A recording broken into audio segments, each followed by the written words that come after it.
నువ్వు ఎక్కడ ఉంటే నీ నీడలాగా వచ్చి నేను కూడా అక్కడ ఉంటా. నిన్ను మాత్రం వదిలిపెట్టా. నేను పువ్వు పార్టీ బీజేపీని సిద్ధాంతాన్ని నమ్ముకున్నా.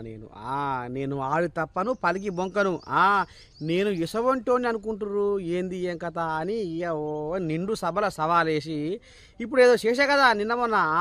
ఇక ఆ కథకు రఘునందన్ అన్న ఏదో చెప్పుకొస్తుండోళ్ళ ఇందంపా. ఏం సంగతే రఘునందన్ అన్న, జితేందర్ అన్న మీద లెస్స పురుగు గారుస్తున్నావు. మీడియాకు వీడియోలు చూపిస్తున్నావాట. ఇంతకు ఏం సంగతే ఏమన్నాడే జితేందర్ అన్న? సో వారి కొడుక్కి సీట్ ఇస్తే సిద్ధాంతం ఉంటుంది, వారికి సీట్ ఇవ్వకపోతే సిద్ధాంతం ఉండదు. రాగానే తీసుకొచ్చి జాతీయ కార్యవర్గ సభ్యులు చేసి వేదిక మీద కూర్చోబెడితే సీట్ ఉంటుంది. భారతీయ జనతా పార్టీ మంచిది, భారతీయ జనతా పార్టీ సిద్ధాంతం మంచిది.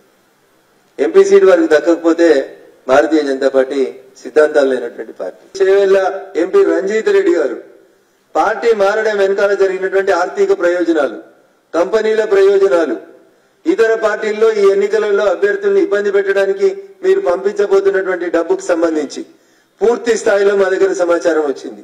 ఏ కన్స్ట్రక్షన్ కంపెనీ ఏ రకమైనటువంటి పనులు చేస్తా ఉంది, ఏ కన్స్ట్రక్షన్ కంపెనీని అడ్డం పెట్టుకుని మీరు ఈ రకమైనటువంటి వ్యాపార స్వప్రయోజనాల కోసం పార్టీలు మారింది అనేది ప్రజలందరికీ త్వరలోనే ఉంచబోతా ఉన్నాం ప్రజల ముందు.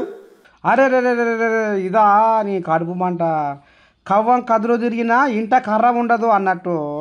ఇక పువ్వును వదిలిపెట్టా అని కాంగ్రెస్లోకి జారుకున్నందుకు గీ కథ ఇనబెడుతున్నావు.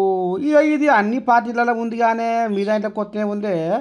ఎక్కడ అమితే అక్కడ జారుకుంటుర్రు అనేది అచ్చరాల సత్యం అయిపోయింది లోకం మీద. ఇంట్లో కొత్త ముచ్చట ఏముంది రగన్న అని అనుకుంటారు కానీ సోషల్ మీడియా సంగపోలు.